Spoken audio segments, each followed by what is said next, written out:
Hey, y'all. Hey, let's get it tonight. Hey. Welcome to the show tonight. Listen, I am in a different place because I don't know if I told y'all this, but maybe I did a few weeks ago, maybe even a month ago. Our air conditioner on one of the floors went out, and we've been waiting for this part to get in. And so I'm in my husband's space tonight because it's cooler down here. So I rearranged his space, and this is where we are going to be hosting the show tonight. So I have all of his stuff here. He's a Batman fanatic. So yeah. Anywho, welcome. Thanks for joining me tonight. Who do I have with me? Hey, Mayama. I hope I'm saying your name right. If I'm not, I'm sorry. But hey, sis. Hey, Jackie. It's good to see you on here. Who else do I have? Give me your name. Drop your name in the comments so that I can say hi and shout you out tonight. So, welcome back to our show, Flow with Monica. This is where you get your weekly dose of strategy, inspiration, and encouragement. All right. My goal is to help you master your mind so you can maximize your life and really live the life that God intended. All right. Abundant, satisfied, and fulfilled. And I really believe that every single person in this world has a unique, specific purpose and assignments to fulfill that purpose. And those assignments are goals, basically. They're the goals that, we set for our life. And the only way that we can get where we want to go is if we understand, I really believe, biblical strategies and principles and apply them in a way that really makes success automatic. I'm just saying. Anywho, I'm your girl, Monica. And, oh, is it Mima? Did I say that right this time? Let me know. Anywho, I don't like butchering names. I like to give people say their name right, all that good stuff. I don't like butchering names. Mima, I think I said it right. If so, let me know. If I didn't, I'll figure it out. Maybe we should get on the phone and talk. So, anywho, hey y'all. Hey Shayna, thanks for joining. Yes, I got it right, Mima. Thank you for joining again. I'm really excited about tonight's show. Oh my Lord, y'all. I can't wait to jump in. Let me give you some quick, let me see here. Let me give you some quick announcements that I want to share with you tonight. And the first one is I am going to be on a panel tomorrow night with Renee Lambert. She is launching her blog. She's launching her blog and she's having a virtual launch party. So I am one of the panelists, one of three amazing women, well, four, because including Renee, but amazing women. We had a call this week, and Lord of mercy, let me tell y'all, that conversation is going to be everything. Oh my God. The questions that she sent, that we're going to be talking about purpose and business and relationships and life, how to find our purpose, how to live fulfilled, like all the good stuff is going down tomorrow night. And y'all know what? It's free. It is free. So I'm going to actually put in the comments, bit.ly. I'm going to put in the comments a link.com. I think that's right. A purpose-led life launch.com. I think that's right. So if you go to the link that I just put in the comments, and a purpose-led life launch.com, that's what it should say. Hopefully I typed that right. But if you go to that link, you can register for free and join the conversation tomorrow night. It's going to be good. So I'm hoping you guys can join us. Hey, Michelle, thanks for joining us. The second thing, just a reminder, y'all, that I am taking a little bit of a break this summer. So there's not going to be a show in August or September, but I am coming back guns blazing. Maybe I shouldn't say guns blazing. But anyway, I'm coming back, bells ringing, I don't know, in October, ready to really count down the 90 days until the new year. But I'm going to be working on some stuff in August and September that I can't wait to share with you. And so I'm taking a break so I'm really not taking a break. I'm just not going to be doing the live show weekly so that I can put some energies in other places to serve my students and to build more things out in my coaching program. So yeah, I'm going to be doing that this summer. Well, the rest of the summer. All right. If you are ready for tonight's show, just give me some fire, give me some hearts and likes, and let's hop into this conversation. All right. Oh, one more thing. Listen, I want you to go to YouTube, and I have a YouTube link. I'll put that in the comments as well. And basically just subscribe to my channel. So if you missed any of these videos, or you didn't get to see all of them because they are long, I get it. Then you can actually go back and watch them on YouTube. So make sure you go to the YouTube channel. Let me see if I can put a comment in here. Let me see. YouTube. I should probably have somebody else do this. Tube_free to flow. There we go. And that's my YouTube channel. So make sure you subscribe. My first goal is to get to 100 subscribers. I'm halfway there. I don't really market it much, but hey, it's growing kind of organically. So I'm grateful for that. So thank you all who've already subscribed to the channel. But yes, that's something I want to build out in the next year. So anywho, hey Jen, thank you for joining tonight. And y'all, let's get this party started. All right. So listen. You guys know in the month of July, I have been doing this series on dominating your season. And I intended to talk about dominating your season in the first week in July and just kind of sharing that out. But as y'all know how it goes, after one thing, then something else comes. And I'm like, you know what? It's too much in this for me to just keep it to 1 week. And so all this month, every week, I'm going to be talking about dominating your season and giving you some strategies and tips that you can apply into your life so that you can dominate in life and not allow life to dominate you. If anybody is good with life, with dominating life and not allowing life to dominate you, give me yes, that's me. Yes, that is me. So when I talk about dominating your season, let me just really be clear what I'm talking about. I simply mean that you are exercising your God-given authority, the influence that God has given you over whatever season of life, whatever circumstances are going on in your life, around you, internally, that you are executing and exercising your God-given authority to make sure those things in your life are working for you and not against you. The word dominate is to exercise control over or have commanding influence. You are to have commanding influence over your circumstances. Your circumstances are not to have commanding influence over you, right? So that is what dominating your season is all about. Hey, Marilyn, thanks for joining. It is really about strategies and tips and thinking that is aligned with biblical truth, all right, that allows us, one, to recognize that we have the authority to dominate and to exercise our authority over circumstances that try to take us outside of what God is wanting in our life, in our families, in our relationships, in our work. Doesn't matter. We have the authority, all right? And so I'm really excited about this topic because I had planned another topic tonight, and God shifted my focus in my, and actually so much so I was going to put out my schedule live, put out my kind of my teaser for the show. I was going to put it out yesterday, and I tried to put it out and it got canceled. I didn't think anything about it. I'm like, oh, I'll just do it today. But I know why now, because while I was in my quiet time today, this whole thought process came through, and God just really helped me just put some things in perspective this morning. And I'm like, oh, this is so good. And I'm like, this is what I should be talking about tonight. So y'all, this is coming straight from my quiet time and me really spending time with God and just getting perspective about my own life and my own season and my own thought process and what is happening. So I can't wait to share it with you. So there are two words that I'm going to unpack tonight. And I'm going to give you a few strategies around how to kind of manage and how to use these words in your life, how to think about these things. So there are two words that's going to really help you determine whether you're starting to shrink back, play small, and move away from what it is that you need to accomplish and get done, or moving towards and dominating your life, your circumstances, and what is in your path. And so the first word that I want to talk about, and I want somebody to put this in the comments. So y'all going to help me tonight, because y'all going to have to put some stuff in the comments to make sure everybody gets it.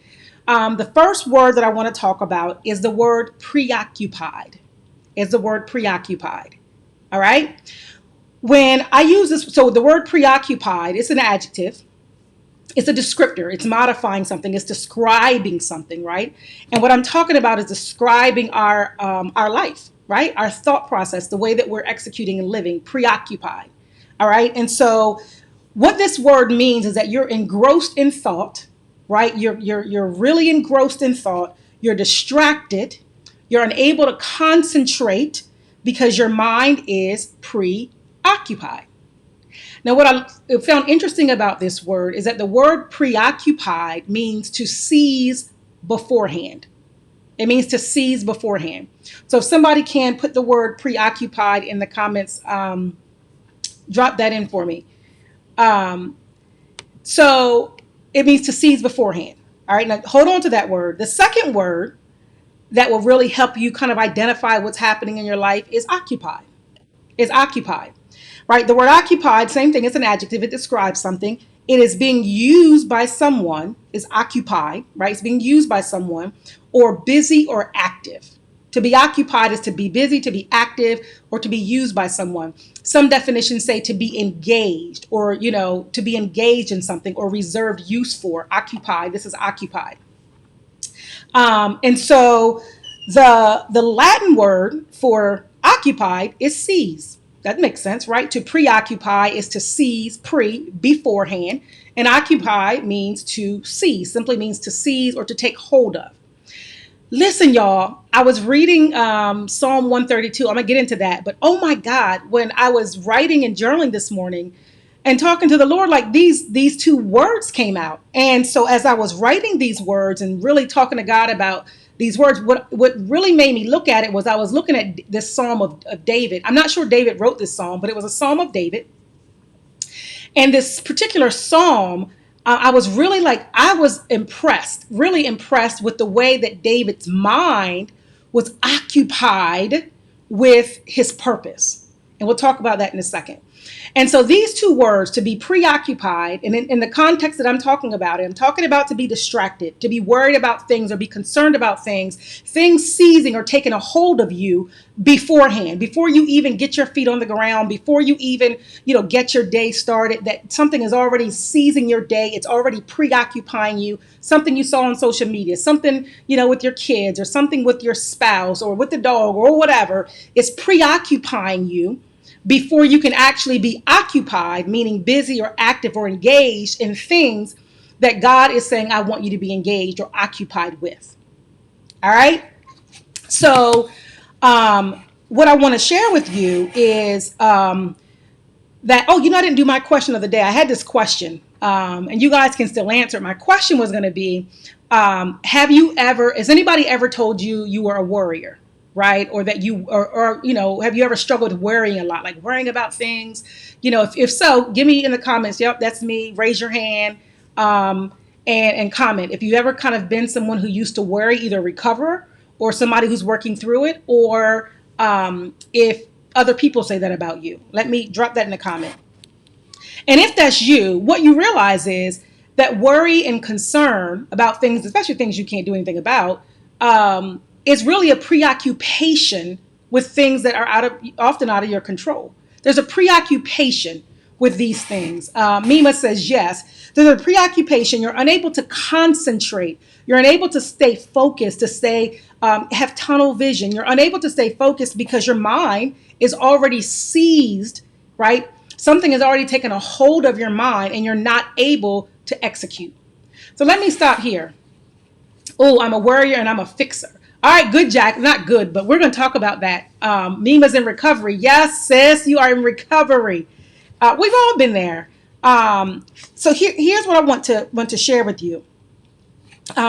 If you're worried, you know this, right? You know that your mind is preoccupied with anxiety, preoccupied with being uneasy. And guys, I say this all the time. When these things are happening, it is sucking up so much energy from your life. Energy that needs to be busy or active, occupied, energy that should be really moving you towards executing and accomplishing and getting the results in your life that God has intended for your relationships, for your business, for your spiritual life, your personal life. But because you're preoccupied right? With the wrong things. You're preoccupied with things that are pulling you away. You don't have the energy. You can't be engaged in the things, not fully engaged in the things that God is wanting for you.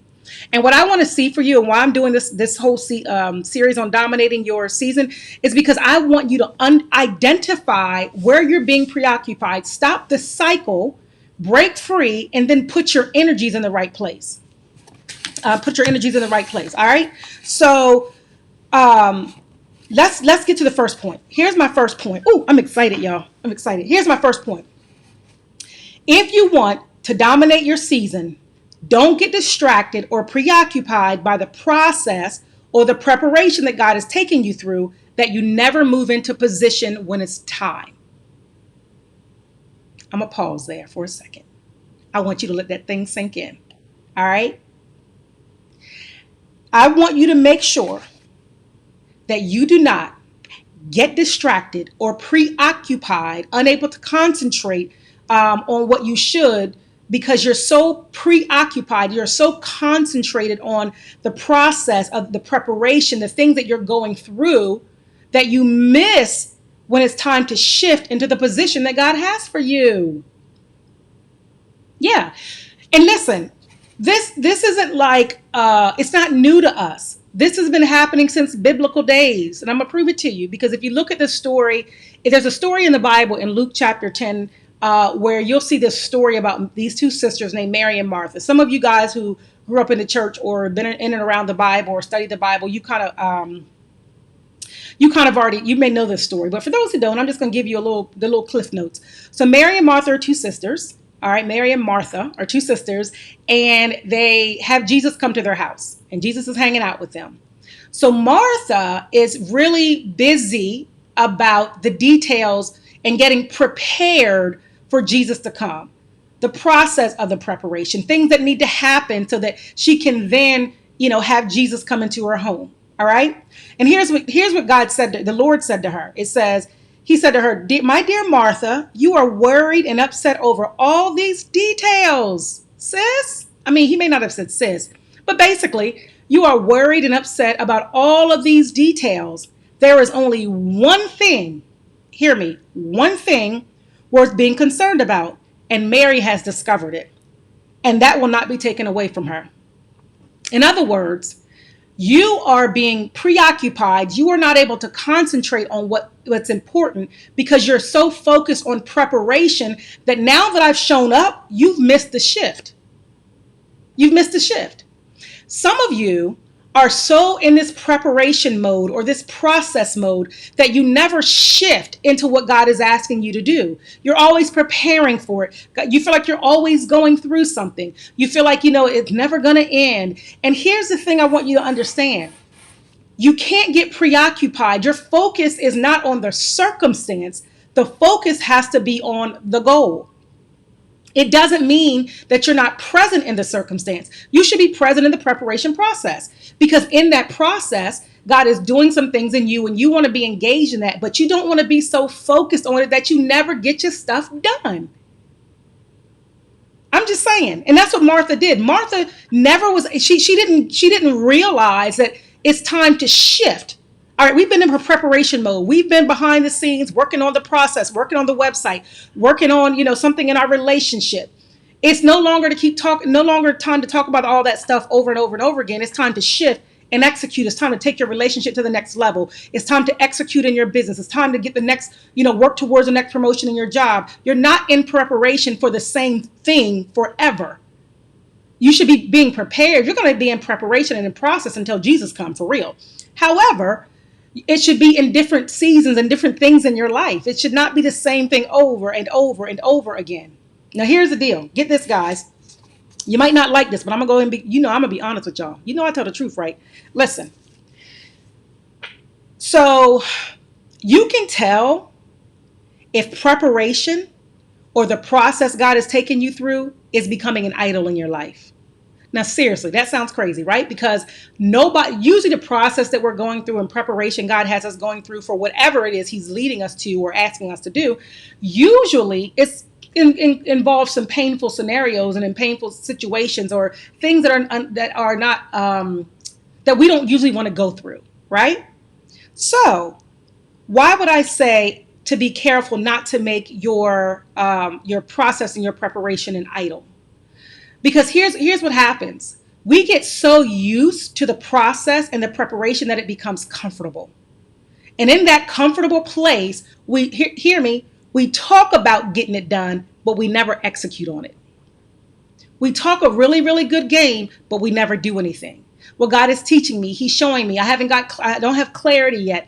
Yeah, you probably do. Yeah, you probably do. I'm just saying.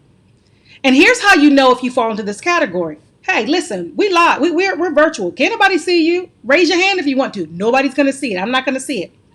But listen, you can tell if you worship your process or you worship the preparation process that you're in, and it's becoming a distraction when you talk more about what's happening to you than what God is doing through you, what God is doing in you.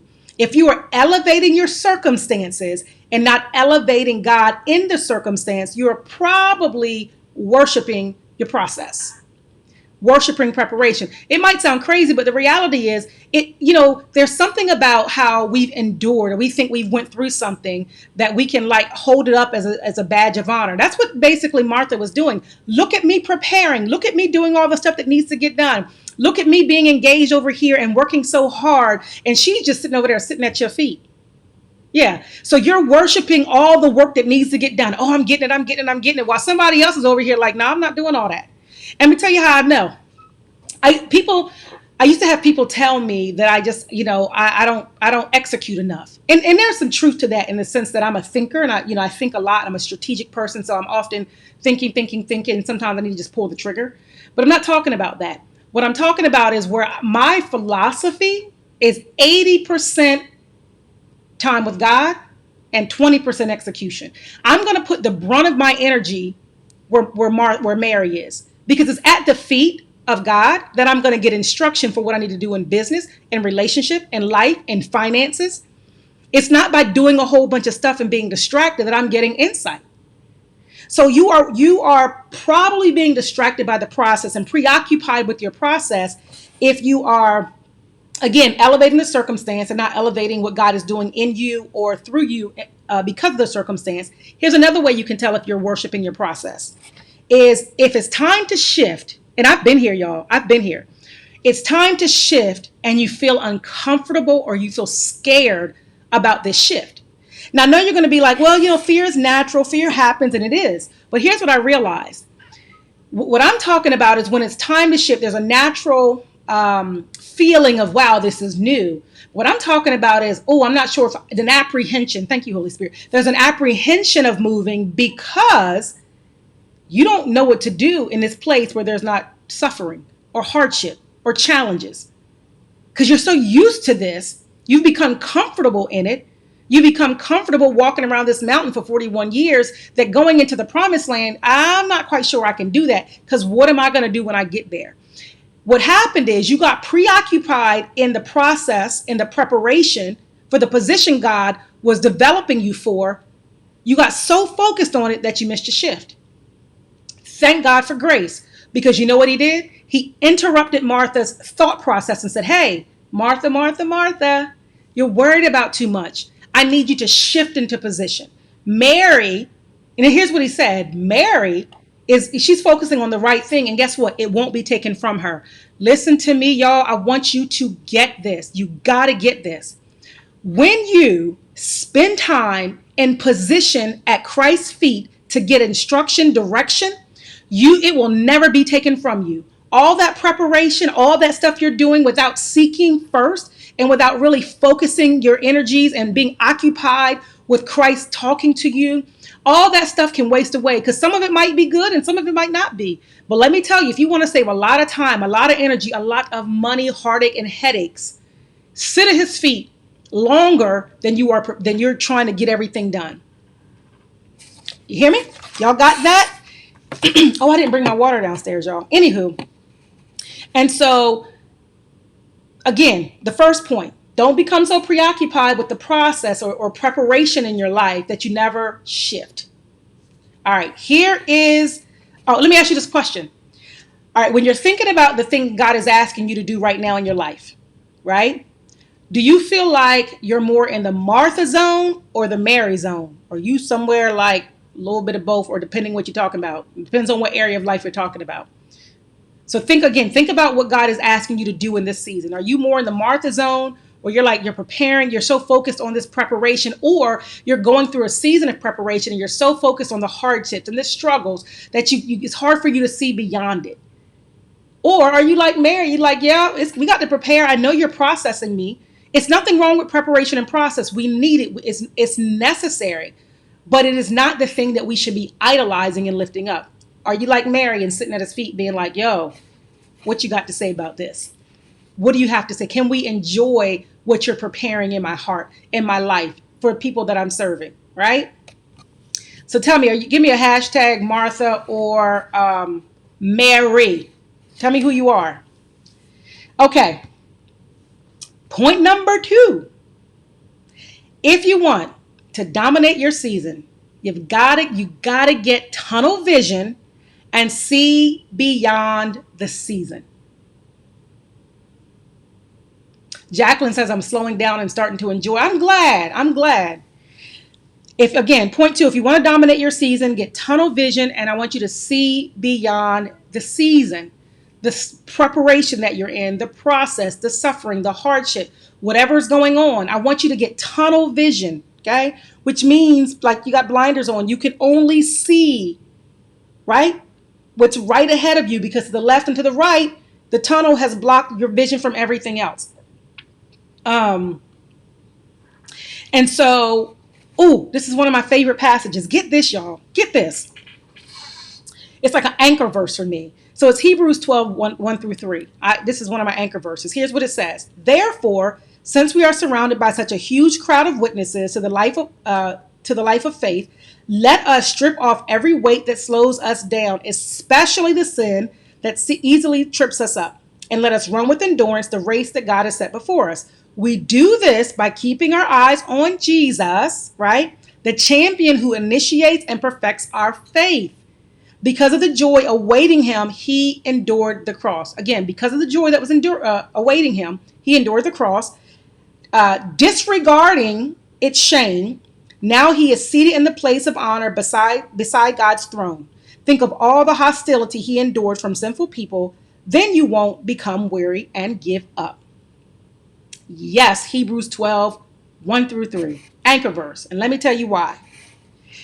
This passage is all about tunnel vision to me. It's tunnel vision, and seeing beyond the season.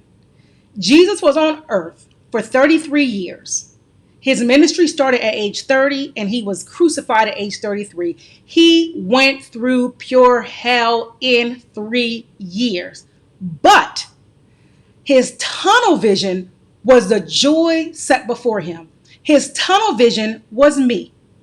Oh, yes. His tunnel vision was you, Shayna, was you, Sharnika, was you, Mima, was you, Jackie. His tunnel vision was, listen, the joy that is set before me, that I'm going to have people who are going to be able to represent me, reproduce me in the earth. That joy, and I can reconcile them back to me so they can live an abundant life like I designed and desire for them. Because of his tunnel vision, he endured the cross. Yeah, he endured because of his tunnel vision. And he saw beyond what was happening. And that's what the scripture says. Think of all the hostility he endured, and then you won't become weary and give up. Think about everything that Christ endured just so he could do his part, fulfill his purpose in the earth, so that we could be reconciled to him, right?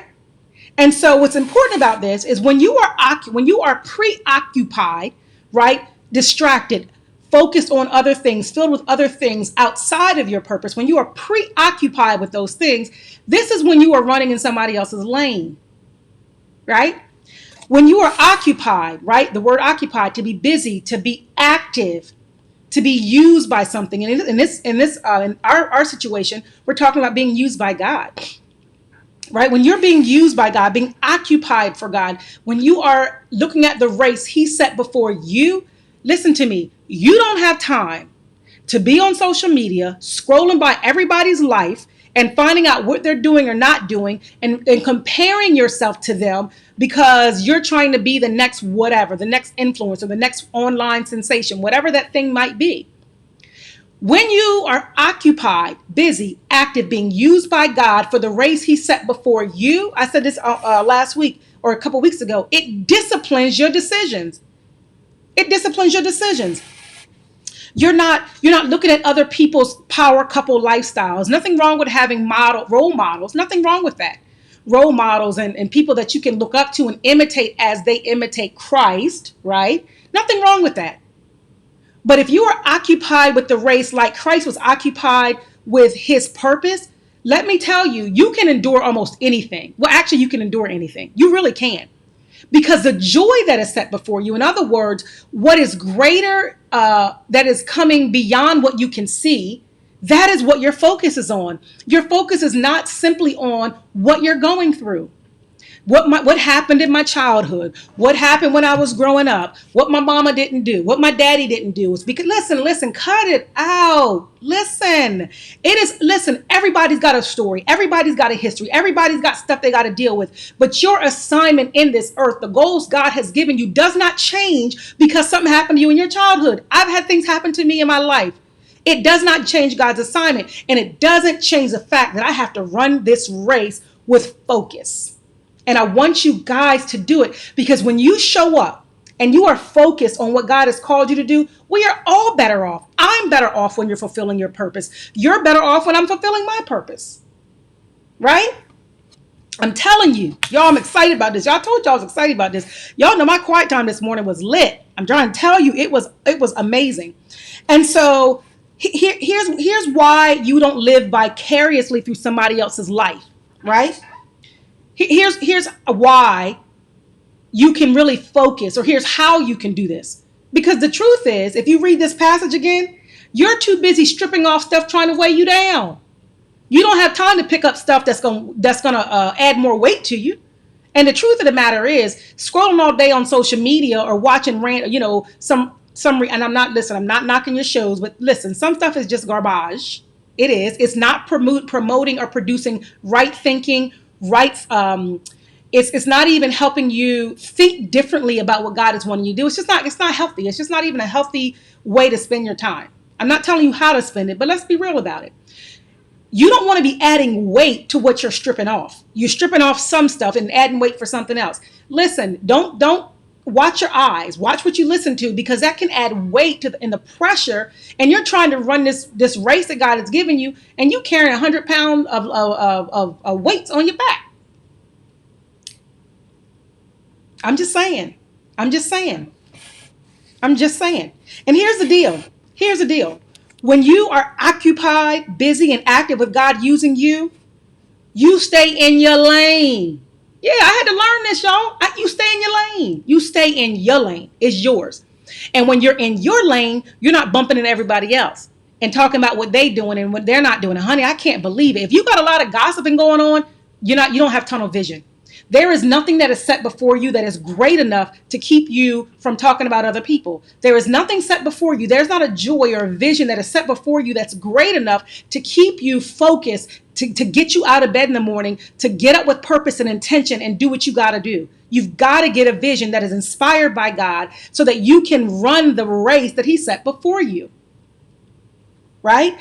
And when you are occupied with the race that God has given you, your standard is Christ, not people. I'm going to say that again. When you're occupied with the race that God set before you, your standard that you're trying to measure against, it's the standard of Christ, not people. Because my race is different from yours. Guys, I struggle with this. I've struggled with this. I really have struggled with, well, somebody else is doing this and somebody else is doing that. Well, this is my business, and I'm not trying to, I talk to Christians, but I don't, anybody is welcome to hear what I have to say. And how do I market my business this way? Well, they do it that way. Well, maybe I'll do it this way. This is my race. This is the way that I do it. I talk to people who are believers, who follow the tenets of Christ, who are interested in his teachings. My goal, my purpose, my assignment in this earth is to help you master your thinking so that you can actually get clear on what God is asking you to do, identify what he's asking you to do, right? Get focused on doing it and get results. It is my job to help you implement what God is asking you to do and get it done in the earth. And the way that I do that is I use primarily biblical strategies and principles. Other people do it differently, but this is my race. What is yours? What is your race? Huh? What's your race? Or do you not know because you're so busy focused on everything else that you don't even know what's set before you? Can you imagine what would have happened if God was like, I'm too busy thinking about people talking about me? I'm too busy thinking about, the insults that I've had while I was on the cross and I'm trying to help these people. Forget it. I'm getting down. I don't have time for this. But how many times are you giving up on the business opportunity, on the business, not the business, on the book that you're supposed to be writing, on your spouse who you're struggling with, on your children who's driving you insane, on the creative ideas that you keep putting down because you just can't do it, or I don't have enough money, or people don't get it. For the joy that was set before him, he endured. So here's my question for you. I got a question for you. This is my question. What is the joy that is set before you? What is this was set before you that keeps you focused on running your race in your personal life, in your relationship, in your business? Listen. So I want you to comment below if you know the book called, I think it's called Start With Why by Simon Sinek, right? It's a book called Start With Why. Now, I will be honest, I haven't read this book yet. And I may or may not. Let me tell you why. I think, from what I hear, it's a really, really good book. But let me tell you something. There is no principle in this world that works for God's people or works for people for the good that didn't first come from God. That's number one. And so what basically God is saying in Hebrews 12, 1-3 is start with why. Start with the joy that is set before you. What is the joy that is set before you? Even more than that, right? What are you wanting for yourself? Are you wanting to please God? I think you also have to have a deep want, a deep desire, right? To do something that strengthens why you do it.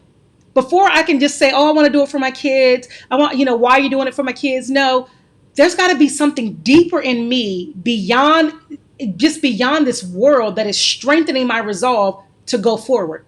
So let me tell you, honey, your joy that's set before you is your want, is your why, is your deep desire, is what you're wanting to see. Who and what has God set before you that you are willing to endure challenges, hardships, persecution, process, preparation, not dwell on it, not be preoccupied with it, right?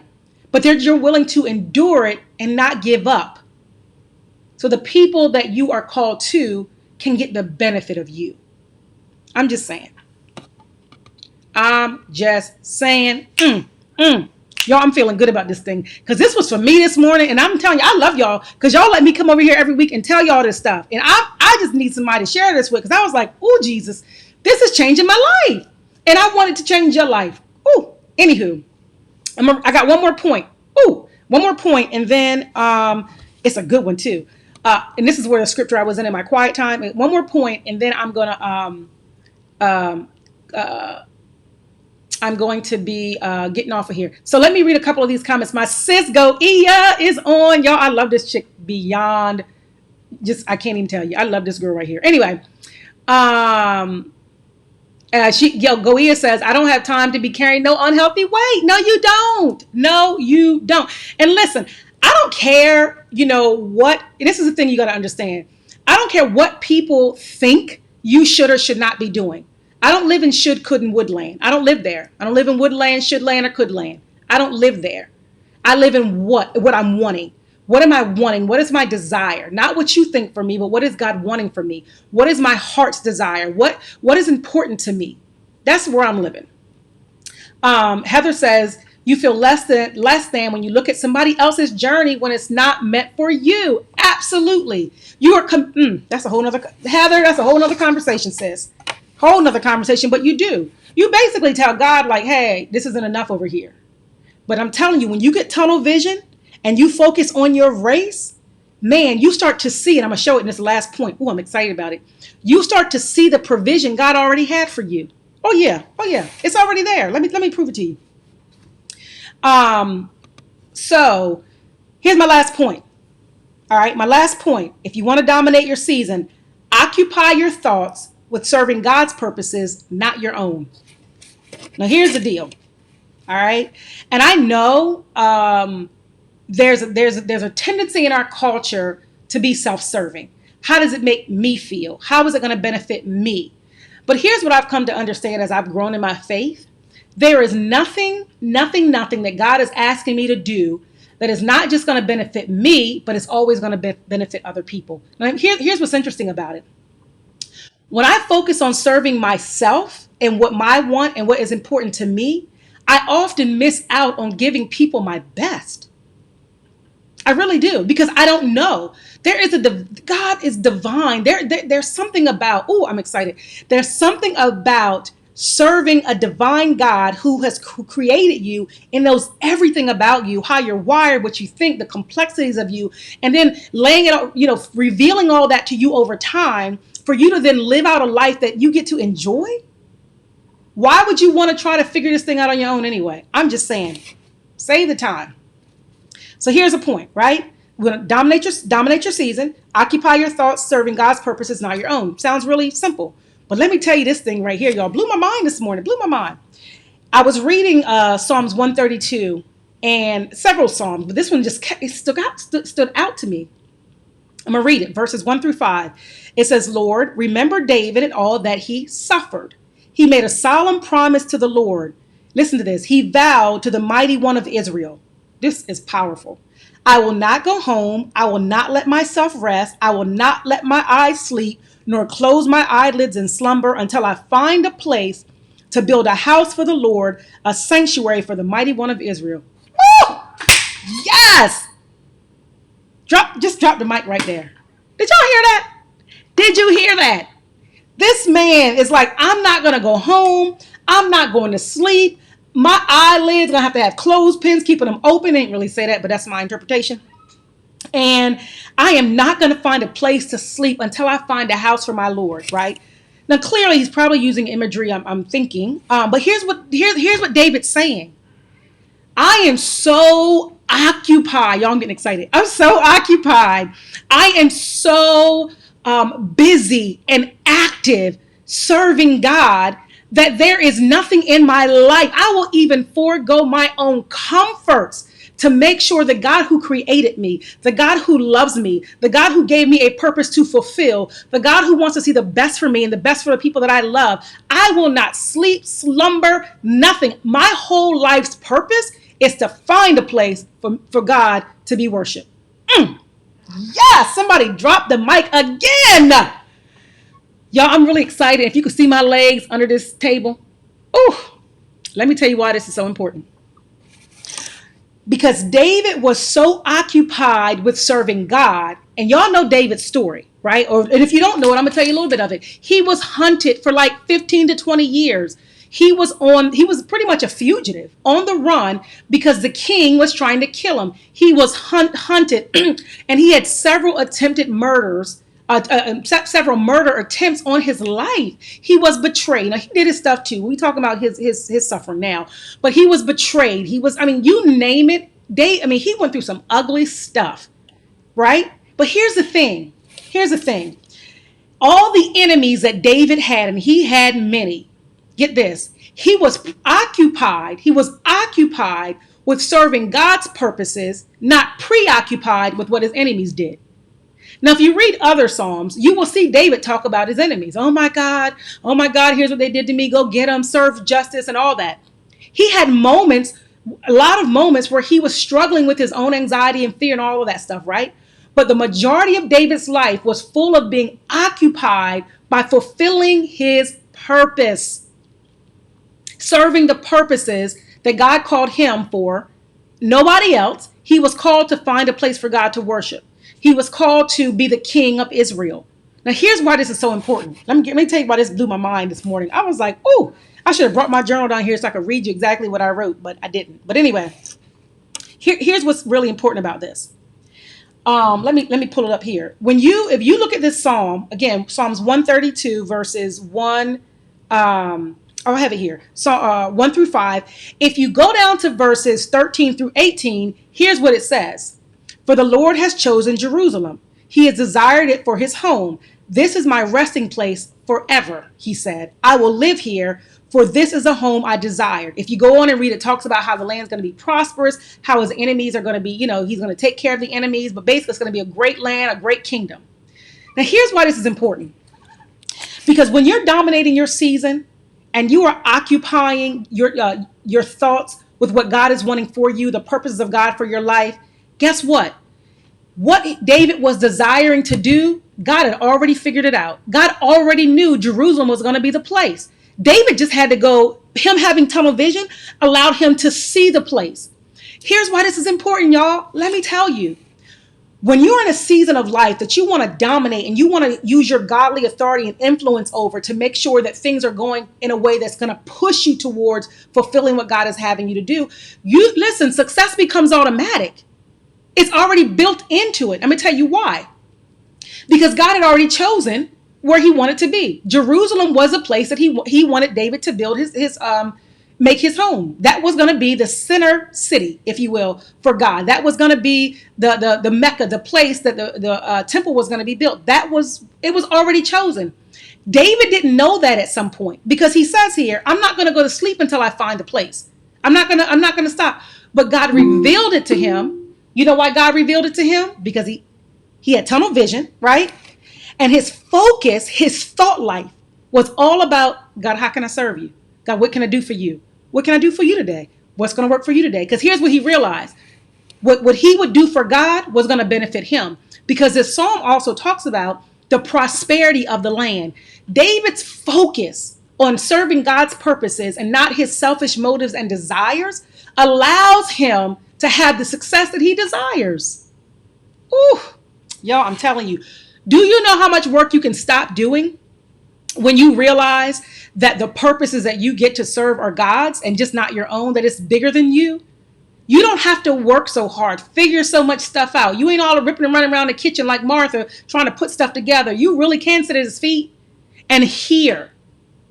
I started this new practice where I'm sitting in my quiet time. It depends on the day and what I'm sensing. But when I'll sit in my rocking chair, and I have a meditation room. I'll sit in this chair. I'll read something, and I will sit for 30 minutes. And it's tough. I will sit for 30 minutes, and I won't intentionally pray. I won't intentionally be praying, asking for anything. I'm just meditating. I might have one attribute of God that I'm thinking about, maybe wisdom. And I'm just thinking about, God, thanks for being wisdom to me, and just really sitting and waiting for God to fill my mind. When there are thoughts that are anti-God, that do not align with the truth, they got to go. I conquer them and they have to go. But I sit and meditate in silence so I can hear, God, what are you wanting from me? Y'all, let me tell you something about that clarity that pops through when your mind is occupied with God filling you. I'm just telling you, it changes the game. Changes the game. And so I want you to understand that you have the free will to do what you want. You most certainly do. But I'm telling you, if you want to dominate life, if you want to dominate, tell your agenda to align with God's. And if it doesn't align with what God is wanting for you, then you just go ahead and chunk it. And it's okay. Get rid of that thing, because there's something better for you. I promise you that there's something better. And I'm telling you, it reminds me of God. Like, everything Jesus said was, I'm only here to do what my Father does. I only say what my Father says. That's pretty much it. That's all I do. I'm here to do this purpose. So what is God asking for you to do? Are you preoccupied with enemies, with people talking about you, your haters, what somebody else did to you? Are you preoccupied with that so much so that you can't even see the provision that is right in front of you? Check it. Think about it. So I'm going to close here. I'm going to close because I want you to understand something. I'm going to give you two things that you can apply. Two things you can apply, and I'm going to be done. So the first thing is, I want you to understand that. Oh, let me stop here. Let me see if I got any comments, and let me pause and breathe so y'all can, because y'all know I get excited. A lot of amens. Tanya said, I thank God for you too, sis. God help me here. Tunnel vision. Yes, I am praying for every person on this live that you will get focused. You will put blinders on and you will only see what God is wanting you to see, that you are seeing your lane and your lane only running your race and your race only. Hey, Ermine. So here's the deal. You don't dominate your life or any season of life that you're in hours, days, and months. You dominate them. You dominate it in minutes and moments. You dominate life in minutes and moments. That's how you dominate. Seconds, nanoseconds. All right? And so what you've got to do is what Jesus did with Martha. You've got to disrupt the process. You've got to disrupt the preoccupation. You've got to disrupt what you're concerned about, what you're worried about. You've got to disrupt the distraction. Somebody type that in the comments. Disrupt the distraction. Because as long as you stay preoccupied with it, right, it leads you down a path that is not fruitful. I don't care how many goals you set. I am on, like, I really, really want to see people set goals and actually accomplish them. Like, that is so important to me. And accomplish them. It's no good to keep talking about stuff that you're not going to do. Just don't. Just don't. Get focused, right? Dominate your season of life in minutes, moments, seconds. So here's what you do to disrupt it. Here's what you do to disrupt it, all right? What you do to disrupt it is I want you to ask yourself 2 questions. And I do this. I often ask myself these. I actually wrote these specific questions, but I ask myself questions similar to this. But I ask myself a lot of different things. But I'm big on disrupting my mental cycle. I disrupt my cycle often when I'm feeling anxious, when I'm feeling overwhelmed. I'm disrupting my cycle. So I'm flowing in moments of disruptions and distractions. I'm not living there. Okay. So I want you to make it a point to ask yourself 2 questions. And I want you to do this throughout the day. And this doesn't matter what faith if you're a believer, you're a follower of Christ or not. It don't matter what your faith is. You can always disrupt your distractions, disrupt the thought process that keeps you living in a place where you're preoccupied with things that are not good for you. All right. Here's the first question. Whose purpose am I serving in this moment? For me, right, the purpose that I'm serving is always, for me, it's God. God, am I serving your purpose in this moment, or am I serving my purpose in this moment? You can always tell whose purpose you're serving by the level of anxiety, fear, and struggle that you have. When you're internally just disrupted. You're probably a little bit off path. Cool. You disrupted the distraction. You disrupted that preoccupation. Whose purpose am I serving in this moment? And if you're not somebody who follows a Christian faith, for me, I'm looking at between, am I serving me or am I serving God? But maybe you're somebody who serves people at your job. Think beyond just yourself. Is this all about me in this moment, or is it about the people that I'm serving in this moment? Is it all about me in this moment, or is it about my spouse in this moment? Whose purpose am I serving? Get in the habit of serving others, not neglecting yourself. Don't neglect yourself, but you want to serve others well.